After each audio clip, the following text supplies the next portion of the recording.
This conference will now be recorded.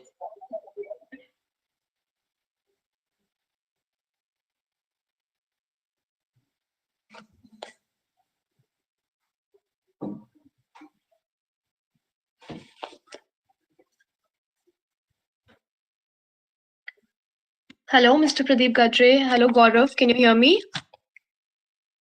Yes, please, we can hear you. Thanks. Do you want to enable your webcam? Yeah, we can see you. Good afternoon to the co-panelists. Good afternoon. Yeah, good afternoon, Gaurav. Good afternoon, Gaurav. Good afternoon, and Arushi. Good afternoon, everyone.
Good afternoon, everyone. I am pleased to welcome you all for the webinar this afternoon on enhancing manufacturing capacity utilization through cloud-based technology platform Our partner for today's event is Capximize. We have Mr. Avinash Bapat, the co-founder of Capximize, with us today. I would also like to extend a warm welcome to other speakers for the session, Mr. Gaurav Gogia, Principal Associate, United IPR, and Mr. Pradeep Kadre, Managing Director, SciTech Specialities and SciTech Healthcare Private Limited. Before we begin with the formal session, I would request all the participants to keep yourselves on mute. Please use the chat box for raising any questions that you may have, and we would, of course, take them up during the relevant Q&A session later on. Moving on, I would now hand over to Sanaya to introduce our speakers and take the session forward. Over to you, Sanaya. Yes. Thank you, Arushi. Thank you for the introductory remarks. Now I would like to take this session ahead and invite Mr. Avinash Bapat, who is the co-founder of Capximize India, for his introductory remarks and a brief presentation. I would just take a minute to introduce Mr. Bapat to all our participants who have joined in today for our session. Mr. Bapat is a concept creator of Capximize India. He has an experience of over 40 years in manufacturing sector. He's also renowned in the financial services industry for various financial structures. He is also associated with pharmaceutical, fine chemicals, consumer products, and renewable energy. So over to you, Mr. Bapat. Thank you, Sanaya. Thank you so much for the introduction and welcome everybody to this session. I think primarily I'll just take, before you start giving us the slide presentation, Sanaya, if we can open the first slide, I just want to tell you that the whole principle of Capximize is primarily collaborate, coexist, and co-elevate. So that's the primary principle as far as the foundation of Capximize is concerned, which talks about, can we just get to the presentation, Sania, please? Yes. Are you able to see your screen? Yeah. I'm able to see a screen. So Capximize is an online platform which has been created to make Indian manufacturing capacities virtual for the world using the proprietary algorithm to discover and recommend matching capacity requirement. Really critical part is our study that we have done of what is manufacturing capacity. So convenience in finding out manufacturing partner is the key. The information architecture details the process in terms of capacities like the machineries, processes, etc., capabilities, compliances, and everything. Of course, the benefit is the conservation of capital and time, and also going forward, the carbon footprint reduction. Next. Yeah, next. Yes, Anya, can you move next? Hello? Yes. Can you just move the next slide? Could you just explain it to us, or what is the heading of the, the slide? Because our screen is visible. Opportunity of 2% growth in capacity utilization. The comparatives, I can say it orally, but I think for the benefit of everybody, if that slide can be opened, because it's a short presentation, yes. So we would like to save the time. So primarily, I think, and really, if you see here on the screen, that the countries, even the developing countries like Brazil, Vietnam, and others are using capacities nearly to the tune of 82%, whereas, of course, Japan on a point basis is already at around 94%, whereas India right now is at 60%. And the estimated amount of utilizing the capacity further shows nearly a 2% growth in the utilization will yield approximately $8 billion worth of value of goods produced. So we have a long run, and we can definitely do a lot for the India's manufacturing sector by using the global players to use the capacity. Next. The next slide, which talks about the genesis. If we check the genesis, really, what are the benefits, or what is it that the platform can offer to everybody? So if you take the next slide, Sania. So the challenges that are faced versus the solution that can be offered by the platform. So if we can go to the next slide.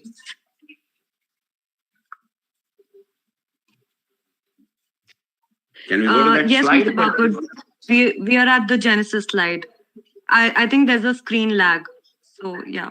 Yeah, there's a screen lag. So I don't know whether the people are able to see that slide because it is still showing me the earlier slide of opportunity. So primarily the Genesis are here. Yeah, now we are there. So what we call in this platform is the one side of the segment is the Capximizer, that is the capacity provider, and the other side is the Capximize, which is the capacity seeker. So capacity provider primarily today what is happening anywhere in the world, if you are utilizing your unoptimized utilization of capacity is one of the challenge that is faced by many people, many countries. Global visibility is another area. High cost of production due to underutilization is the next, and the resultant of that is the erosion of ROI. And realistically, what the platform provides is that it offers you new and additional business opportunities. It gives you a global visibility, of course, with the enhanced use of capacity.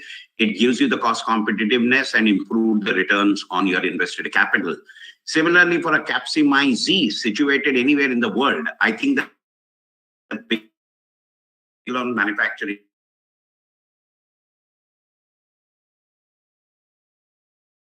capacity, time and energy in understanding and defining the manufacturing capacity and the surpluses. So the capacity seeker sitting anywhere, he wants to look at the capital conservation, lead time conservation, and now the sourcing security post-COVID, because the dependence on single source becomes a challenge. Whereas the solutions are offered by the platform, which will offer them a pan-India manufacturing options and definitely improve cost of production. How it has been achieved is through a proprietary algorithm-based technology platform, and you get what is it available is the real-time capacity options for you to make the sourcing more secure and more easy. Next. Next is regarding our key point. The lag is there. Sania, if you can go to the next, which is a sector-centric but use-agnostic slide. Yeah. So primarily what is happening is that many a times people in the businesses, they look for additional business in the own sector or the subsector that they are in. Whereas we are not a product company. We are a company and a platform which is offering you manufacturing capacities. And manufacturing capacities can be sector agnostic in the sense that you might be into pharma, you might have reaction capacity, you might have filtration capacity. That capacities might be possible to be used by multiple sectors rather than seeing the business opportunity only in your same sector.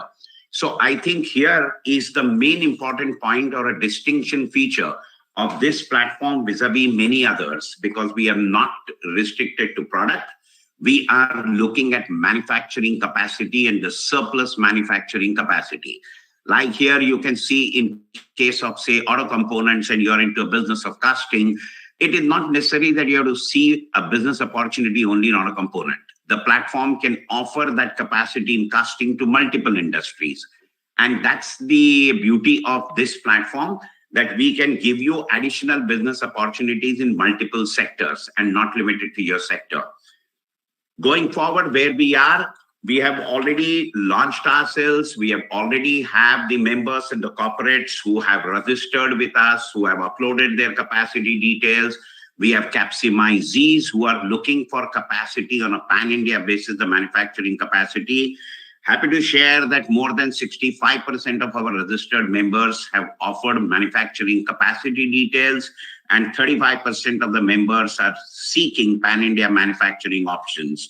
Just to give you a feel that the members who have offered capacities for surplus capacities availability are also in the range of around 1.2 billion euro or approximately 10,000 crore INR turnover-based companies. So it's not a small segment, it's a large segment. We are already into it. We are already doing transactions which are becoming organic in multiple sectors like textile, pharma, auto components, and electronics, where the organic transactions are right now going on. And that's where we are as far as today is concerned.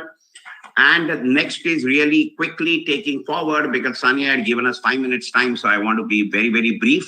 So taking forward that how really it works. it works is basically on the slide, it will show you that as far as Capximizers are concerned, they just need to register, upload their capacity details, and the platform using the proprietary algorithm will keep their information ready for the Capximizees who are coming onto the platform seeking the pan-India manufacturing capacity. They will be giving a recommendation for right partnership. So I again say that the motto is collaborate, coexist, and co-elevate your ROIs.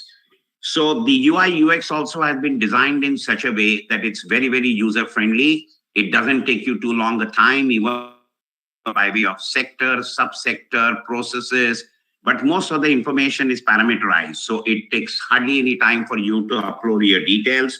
And what you get is a pan-India options of manufacturing capacity options.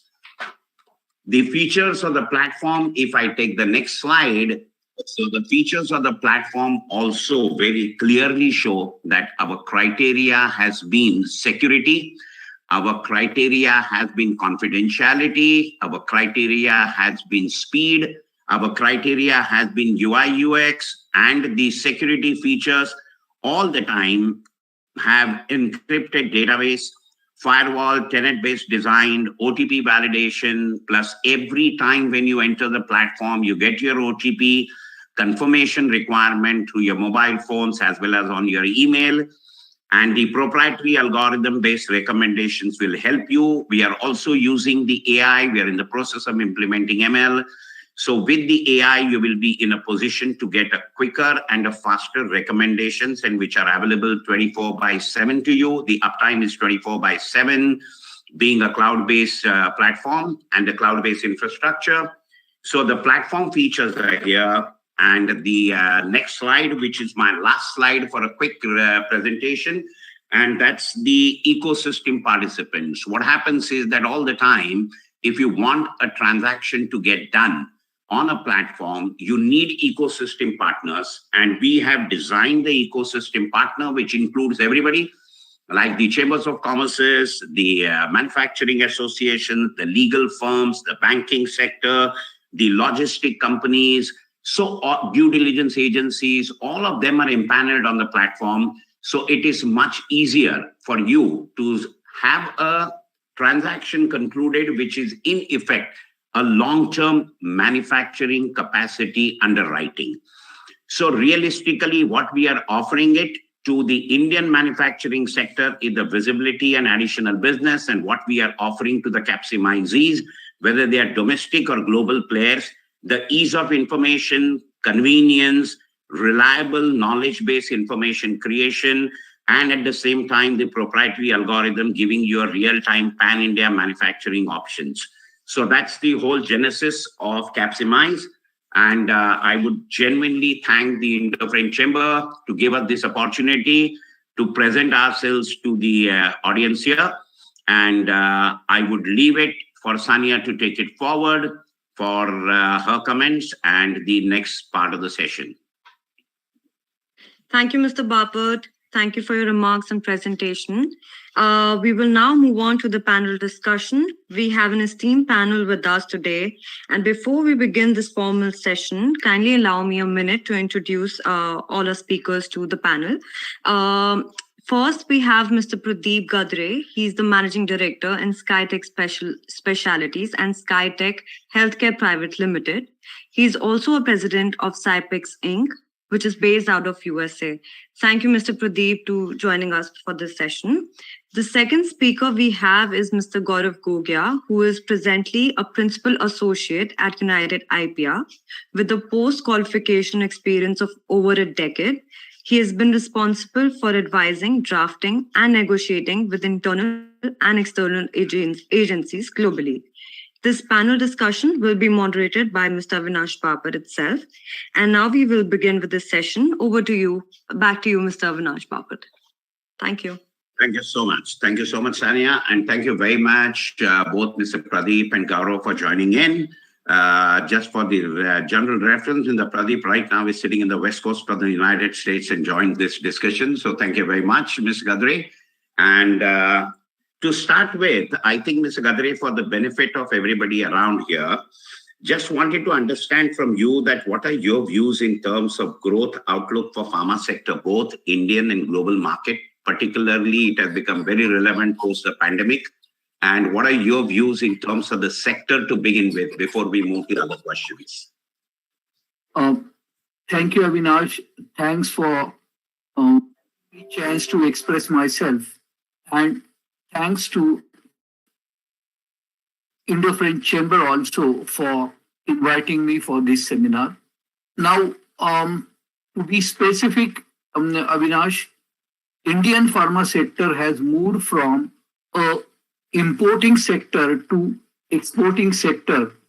During the importing used to be up to the period of 1970 to 80s, whereas from 80 onwards till today, Indian pharma sector has moved so very rapidly that Indian pharma sector has become third largest exporter from India, only after IT and the diamond jewelry sector.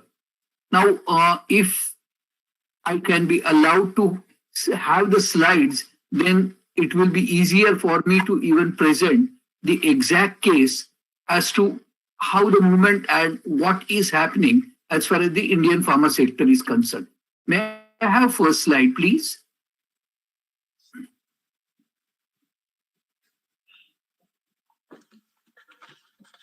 Sanya, is it possible to put the first slide? Yes, Mr. Pradeep. If you could just continue with your speech, I think we'll try to put it on the. So, given this, Indian pharma sector can be basically divided from the point of view of exports in three basic categories. One will be API, which is active pharmaceuticals manufacturing, along with manufacturing of excipients also. So, Indian API and excipient sector is a major contributor as far as the export is concerned. The second comes is what is called as CRAMS, C-R-A-M-S, that is Contract Research and Manufacturing Organizations or manufacturers. Now, CRMS, this is again an important sector, which is mostly wherein the process and the product is developed in India. It is manufactured in India for the benefit of the importer of the product. So the products are mostly assigned by the, in the current parlance, it will be Capximize who will even provide the products, and Capximizer, that is the Indian manufacturer, will manufacture the product.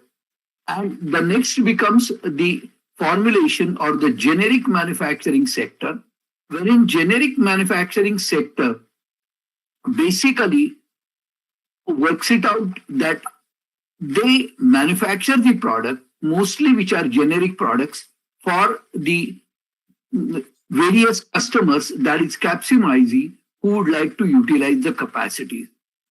In all these three sectors, India has shown tremendous growth, specifically even the last year, during last 2 years of pandemic, India has shown very high growth in all the three areas. And all the three areas contributed largely to the growth of not only the national pharma sector, but also contributing to the international world as well. This is the major contribution of Indian pharma sector to the world, to this extent that even in US, more than 30% generic products available are from India. And this growth is in spite of several procedural hurdles. I won't use the word hurdles specifically, but procedures which are required to be followed by the Indian industry as far as entry to the world's largest market, US, is concerned.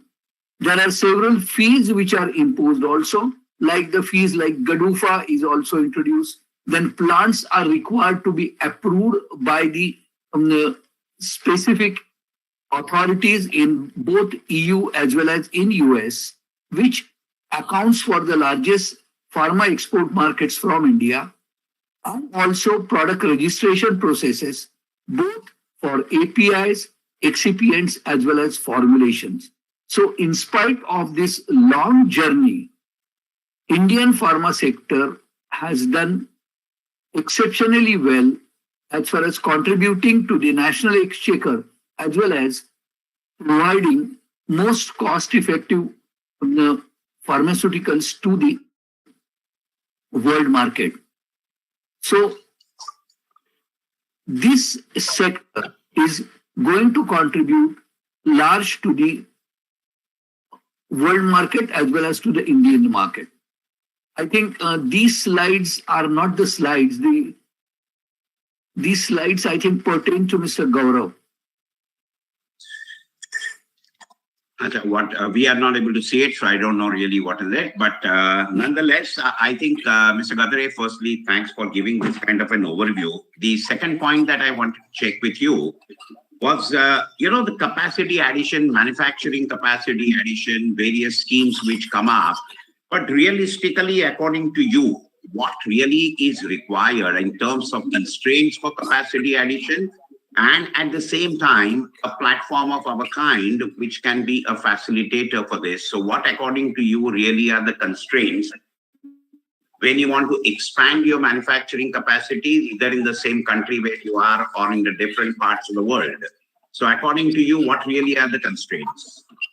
The biggest constraint which works it out to be for pharma sector is availability of capital, wherein the cost of capital is so very high that in comparison to the cost of capital, if you can utilize the capacity which is unutilized in other market, it works out to be relatively cheaper on long-term basis.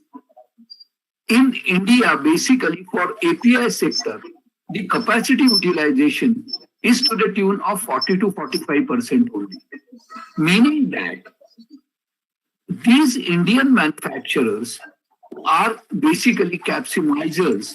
They will be able to do lot many processes specifically for capsimizes who are looking for the new capacities in new products and new capacities. One of the area where this is always possible, and this has been one of the largest export sector also from India, will be the intermediates required for API. Now, these intermediates, firstly, the intermediates is started even in early 90s as the major growth area as far as the pharma sector in India is concerned, wherein several US and EU companies, they were looking out for intermediates, which were basically at much higher prices locally. So India became a supplier of these APIs to the large corporations worldwide. And these large corporations started saving a lot, and Indian industry not only started utilizing better capacity, but Indian industry even modernized their plants. Because even for APIs or even intermediates for APIs, there used to be a process required of registration and process of approval. Indian industry adopted to these process very quickly. And today, if you will see the statistics, India is the only country after US to have maximum US FDA approved plants. And any export to US can be undertaken only from a plant which is approved by US FDA. Similar thing holds good as far as even EU market, Japanese market, or even Australian market is concerned. So all these developed countries, they have their own specific requirements as far as how the product can be imported from India to these specific countries. So whether it will be filing for ANDAs or whether it is filing for specific process knowledge in form of various documents, Indian industry has come to a satisfactory level both in EU and US, to the extent that during last 2 years, India is the largest registration of ANDAs. That is, these are the documents which are required to be submitted to US FDA and approved by US FDA for importation of the product in USA. So India is number one today as far as the generic manufacturing and generic supplies of pharmaceutical formulations are concerned in US. Lovely, lovely. That's really, really remarkable. And I think one last point that I wanted your views, sir, is the, any kind of technology-based platform like this, how do you think it will be useful making the whole manufacturing setup, because eventually the whole global manufacturing setup will need to be positioned in the same form as what we are today talking about the Indian sector. So a tech-based kind of a platform like this, according to you, will it be useful? And if so, how useful this will be? Mr. Avinash, what I will say, this platform or such type of platform is a basic necessity, I will call it. It's an excellent step because all the Capximizers, they are looking out for somebody who would like to utilize their capacity, and Capximize are looking out for the right partners who will be able to provide them the products. And these Capximizer and Capximize, in your own parlance, if I have to continue to use this terminology, although this terminology is devised by you, but still what I will call it as a seeker and a user, you are bringing them together. And as you are bringing them together on cloud platform, it is really very, very essential step. And both the user and seeker will be very happy to participate in such platform so that both of them will be benefited to a very great extent. So this is an important step as far as the utilization of capacities in India is concerned, and also providing the capacities. So in addition to the economic value, it is definitely going to have a lot of user value for both the seekers as well as the providers. Great, Mr. Pradeep. Thank you very much for enlightening all of us in terms of the growth that India is achieving, global markets are looking for. And actually, I would like to ask Mr. Gaurav, because he has had an experience in looking at international markets, international corporates, legal documentation, and the works. So Gaurav, just a question is, any ease of information and convenience in terms of availability of information in today's parlance, when everybody is short on time, everybody's span of attention is very limited, and the detailed information requirements. So what do you think is relevance of convenience and ease of information in today's world? Thank you, sir, for your question. And at the very outset, I would like to thank FK and to Capximize for organizing this event and for providing a platform for information and intelligence sharing at the manufacturing capacity on the cloud-based platform. Sir, I would like to answer your question by giving a brief background on what India has achieved post-independence. We've always been used as an economic powerhouse, and now more so with the kind of expertise, manpower, and youth that we have in a country. And now among the top 5 fastest improving economies in the world, and which is clearly the result of various reforms which are launched under the Make in India campaign, National Policy for Advanced Manufacturing, which has now projected the GDP growth rate at 25% for the financial year 2022. There has indeed been a paradigm shift in the approach towards the governance as the government has unveiled multitude of reforms aimed towards improving the business climate in India. Now, this also includes the ease of doing business and ease of information sharing. I would like to share certain examples with you. So far as ease of information is concerned today, qua the industries who we work with, it is possible to find and conduct a due diligence of any company to the resources which are provided by the government itself, be it their GST details, be it their corporate details. If it's a limited liability partnership or a company which is registered under the Companies Act, you can go on the MCA website, the Ministry of Corporate Affairs website, and extract all the information, not only pertaining to their details of the partners, authorized capital, paid up capital, their, the charges which are against the company, the loans, etc. All that information is available to the public at large without payment of any cost. Likewise, the IP India policy has made sure that this digitization of trademarks, which has happened on a very rampant basis, and it is possible to ascertain what is the IP which is registered in favor of what company by simply doing applicant search or the trademark search or the patent search, as the case may be. So, piece of information is something that the government has focused on, and with ease of information also comes transparency, which has been the and the core focus of the Indian government.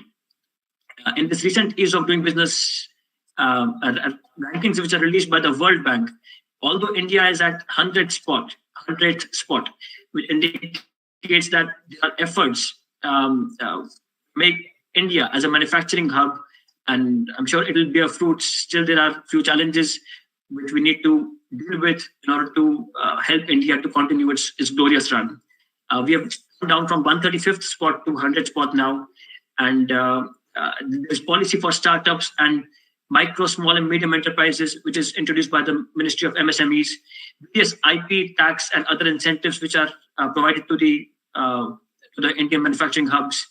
Now, in Gujarat also, there is a new special economic zone which is created for the service sector for the first time. Now, such kind of incentives are welcome by the foreign investors and the companies eyeing India as a prime hub to rely on for their manufacturing needs. The government also aims to create more than 100 million new jobs in the sector by 2022, and thanks to the expedited digitization which has happened due to lockdowns and due to the COVID, we have achieved the target of e-payments and digitization 1 decade earlier than what we were planning. Digital transformation in the data center segment, defense sector, aviation, FMCG industries has also been a standout for India. Yeah, I agree with you. The pace at which we are moving is really good, and that's where I felt the relevance of reliable information, quick to access information rather than going through plethora of papers. So our objective also here is to give the reliable information at a click of a button to you when you are searching for pan-India options for all the people.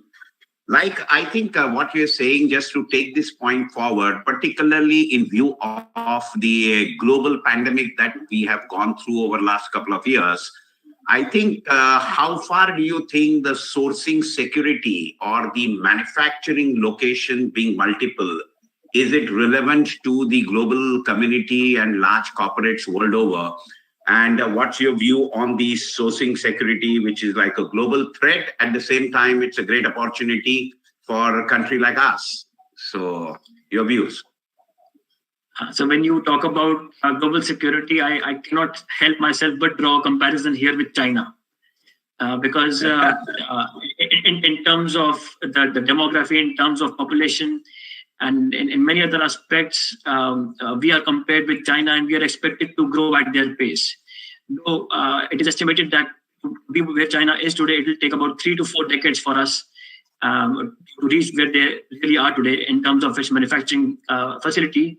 But I don't think that we need to emulate that kind of model. It is neither advisable nor desirable for several reasons. I will come on that. But while I come on that, there's one very interesting feature of your model that I would like to highlight. What Capximize is doing here, it's eliminating middlemen, which has been a very big problem.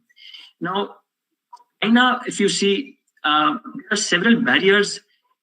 Despite the tremendous growth that China has achieved, there are several barriers, including the language barrier and some other barriers, where there's always a need of a middleman.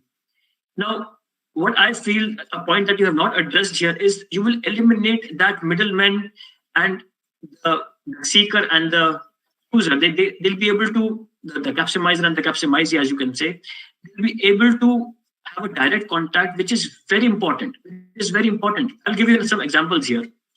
Let's take this example of apparel sector.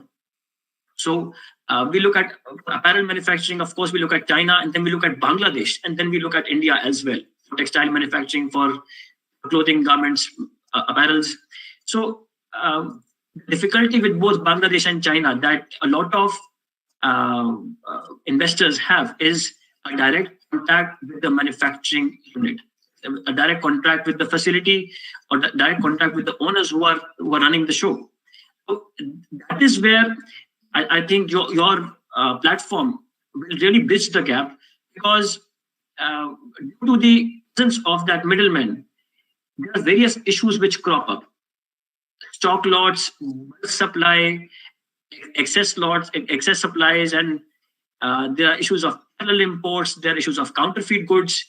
Now, that is something which touches the heart of the issue when it comes to foreign investment. So when there is a more direct communication and direct interaction, I think this is where India has a huge edge, because in China, if we compare, only 7% of the students are able to talk in English, which happens to be the global language for our communication for many countries. While in India, the percentage is much, much higher.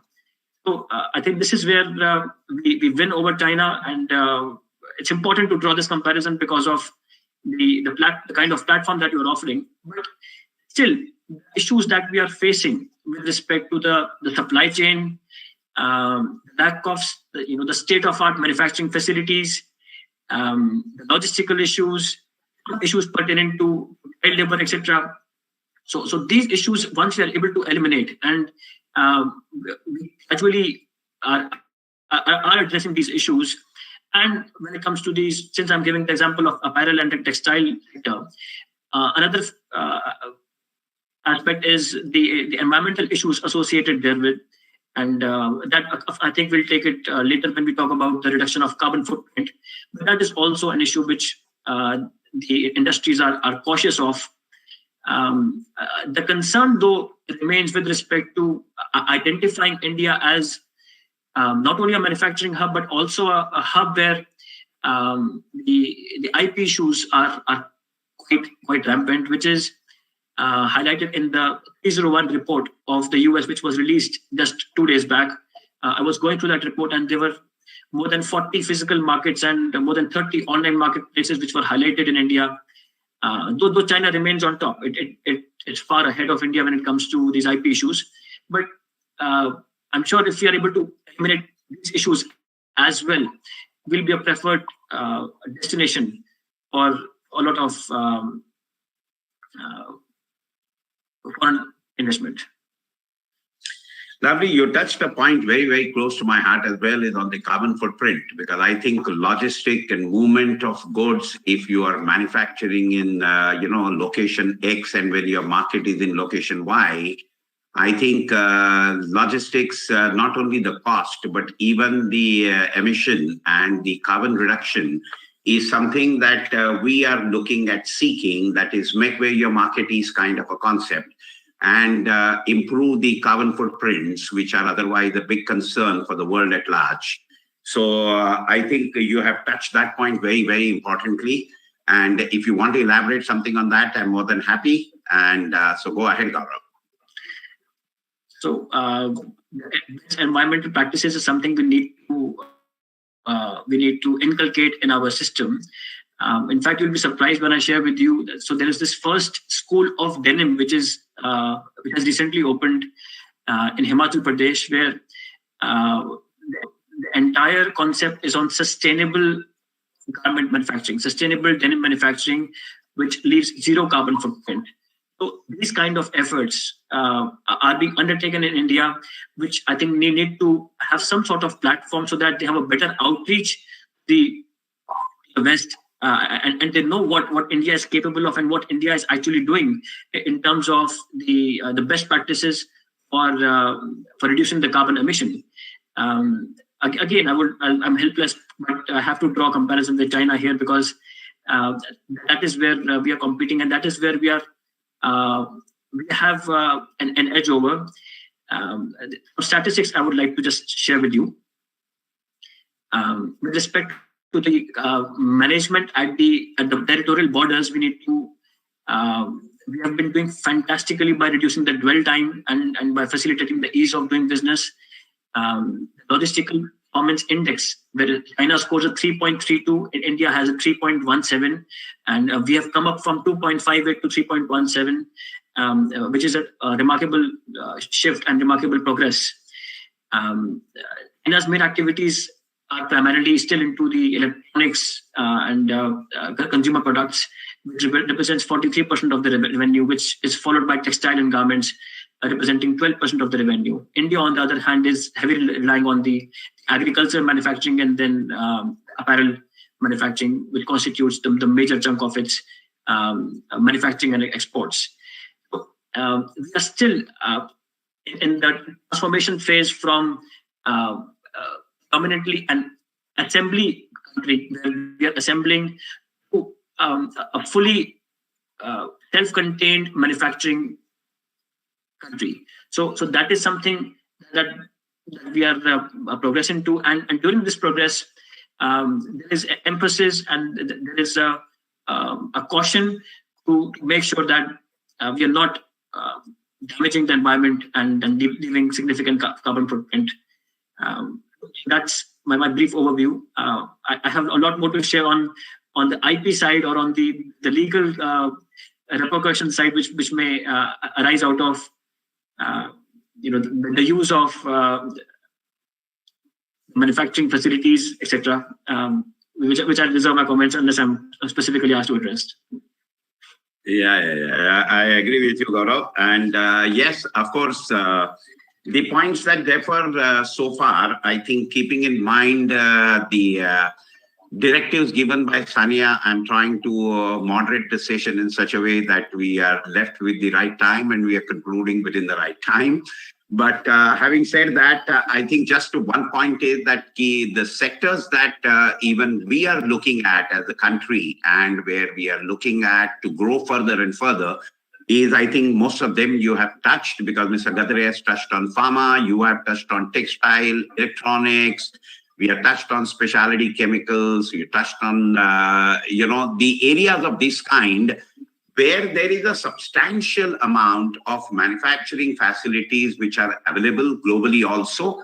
I think India right now is in a sweet spot on the basis of whatever comments that one has read, whether they are comments from the US, whether we have read the comments from the EU side. I think people are looking at India as a safe destination to look at manufacturing options.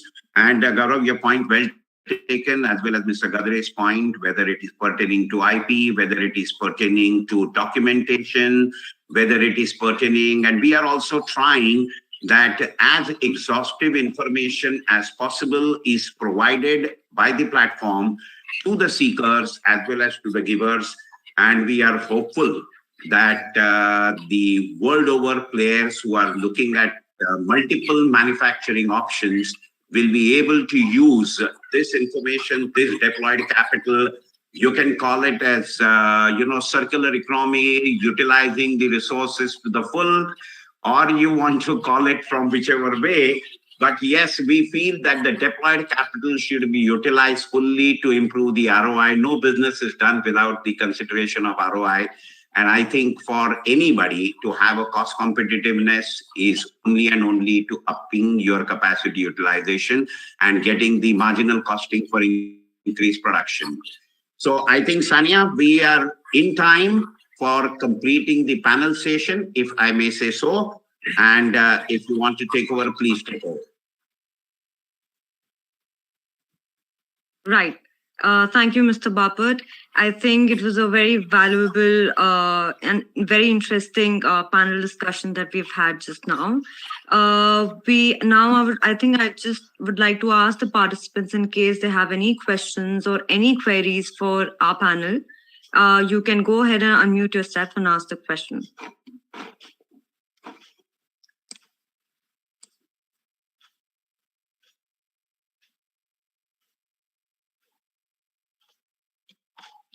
Okay, Mr. Bapat, I think we have received one question from one of the participants, and it says that would the cloud-based technology platform play a pivotal role in facilitating enterprises' integration into broader industrial supply chain? So if anybody would like to take up this question. Yeah, if I can say so, I have my colleague here who is my chief on the technology side. I think he will be an apt person to give an answer. And just I wanted to add only one point. Other than the security aspect, we are also maintaining the confidentiality aspect that any and every member on our platform gets a 12-digit UID. So there is no disclosure other than his UID as his identity all through. So now I'm introducing Mahadev, who is our CTO. He can answer the question pertaining to the cloud issue that one of the participants has raised. Yeah. So hi all, everybody. Nice talking to you. I'm Uday. And to brief you on what cloud helps me as a CTO is, 24/7 availability. I think that's one of the features we already expressed. I mean, it holds good for everybody of us for that matter. I can just enable the server here in Mumbai and in the US within a very short span of time. You can just replicate stuff within very short time. It's highly scalable.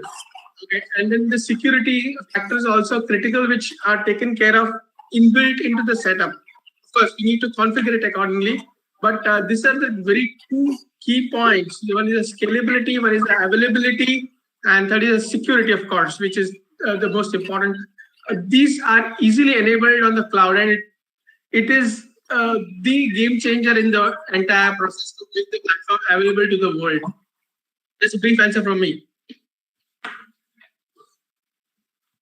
Yep, Sania. Would you like to have any clarification on the same? Yes, I think we'll move on to another question. I think we have enough time to do that. The next question is, in what other ways can the data collected through the cloud-based system technology platform help the manufacturers? If you could just tell us briefly. Okay, so just a small, now there are a couple of things in the context of the platform per se. One is people register, let's say they are in India as Capximizers, being available and the speed scalability, the time required for them to register themselves or enroll themselves is maybe around 50 to 20 minutes, not more than that. I mean, that's because the technology is enabling it. One. Second, look at from a manufacturing perspective per se, for each of the manufacturers. Tomorrow they can integrate that data from the local manufacturing systems onto the cloud and be available globally for various reasons. For maybe supply chain, it may be a digital twin, which for sharing information. It can be for a integrated planning engine across the globe in the process. So the value of real-time data availability is huge. It's about leveraging that data for business purposes. I'm just talking specifically about manufacturing setups today, but getting the infrastructure today in place overnight and being able to leverage the data and the speed and the scalability for business benefits impacts the entire manufacturing business a lot. What they just have to ensure that the last mile connectivity wherever they are needs to be in place. I know that this is always a challenge, but cloud works just perfect for any manufacturing setup per se.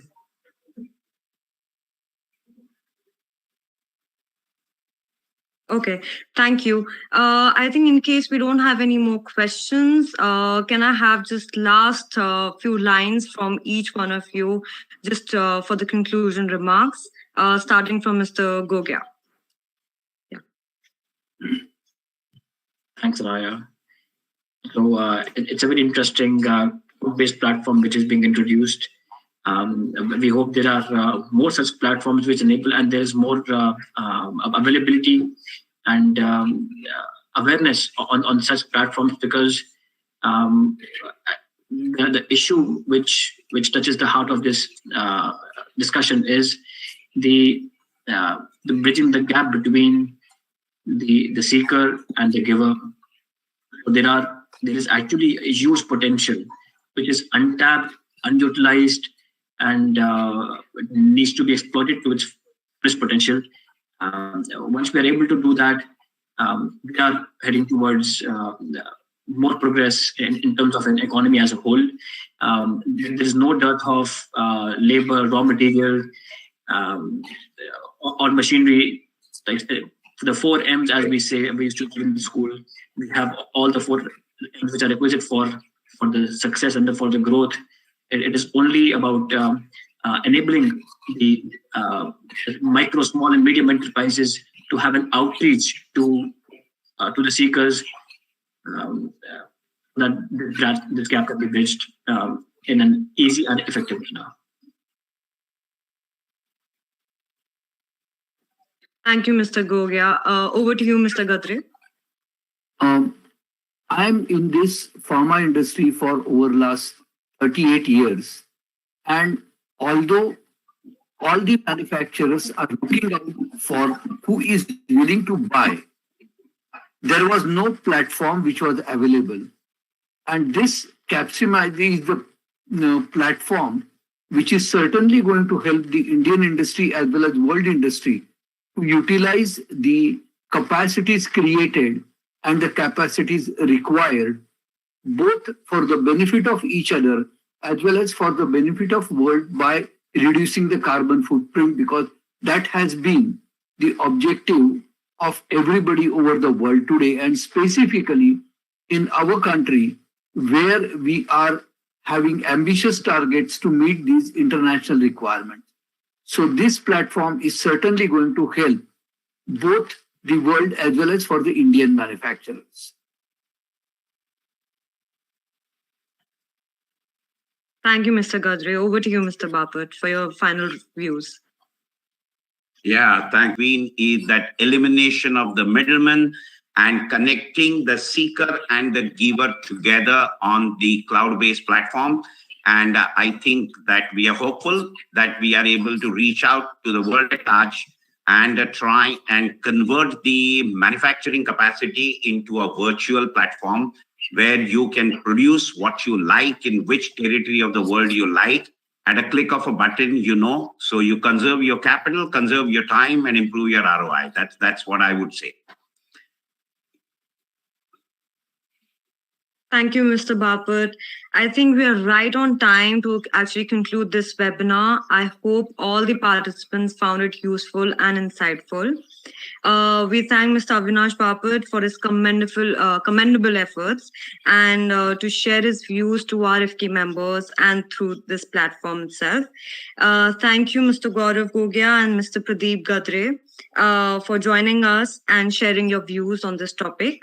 And last but not the least, to all the participants as well, to take out time and to join us for this webinar. Thank you, everyone. Thank you so much. Thank you. Bye-bye. Thank you. Thank you, Sania. And thank